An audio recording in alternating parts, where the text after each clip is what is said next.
Tony's face broke out in the sunniest smile she had ever seen on a child as he said, "Yes, Mama."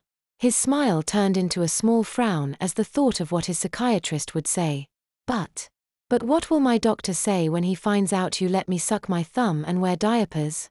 Ruth patted him on the rump and said, "Silly baby.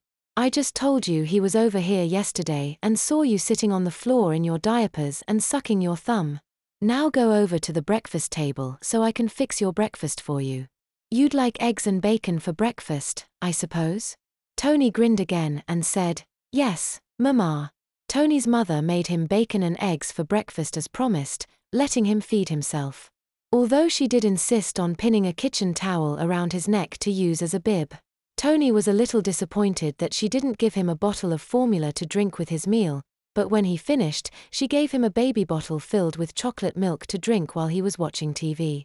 She spread an old blanket on the floor for him and JJ to sit on and did her chores while the two of them sat in their diapers watching cartoons. Around mid-morning JJ pooped in his diaper and Tony changed him for his mother.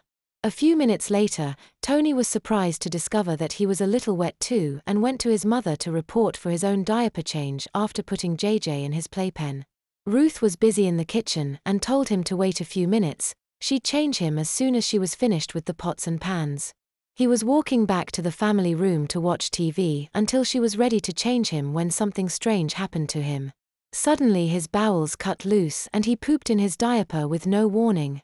His bladder followed suit and seconds later he was wearing a diaper that was both dirty and dripping. He sank to his knees and crawled the last few feet to the blanket and began to cry. He had only wanted to play at being a baby, now he realized that Mama was right. He'd have to wear diapers now. Ruth rushed in the room to see why he was crying. She found him on his hands and knees on the blanket with tears running down his cheeks. Ruth knelt beside him and said, "What's wrong, baby? Can Mama help?" I pooped in my diaper," he said in humiliation. "I see you did," she said, smelling a dirty diaper and looking at the way his sodden diaper was drooping between his legs. "Now I'll have to wear them all the time," he said, anguished at the thought of being treated like a baby all the time.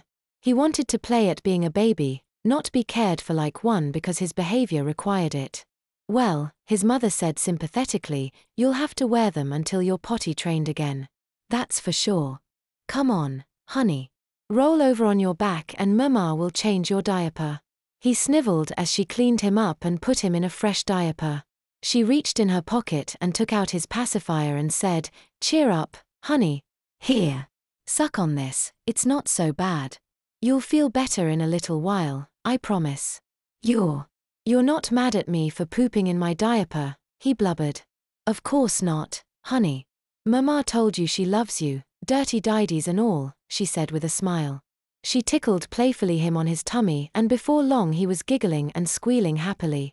She helped him to a sitting position and said, "It's time for your nap, Tony. We're going to go clothes shopping for you this afternoon and I don't want you to get overly tired. But it's too early to sleep, Mama." "I can't go to sleep this early," he whined. "Come on, Tony. You don't want to get paddled, do you?" she asked jokingly. A hurt look came over his face and he said seriously, "You aren't going to spank me with a hairbrush, are you, Mama? I was thinking more of a swat across your diaper-padded fanny with my hand if you don't get moving," she told him with a grin. "Oh," he said with a brightening look.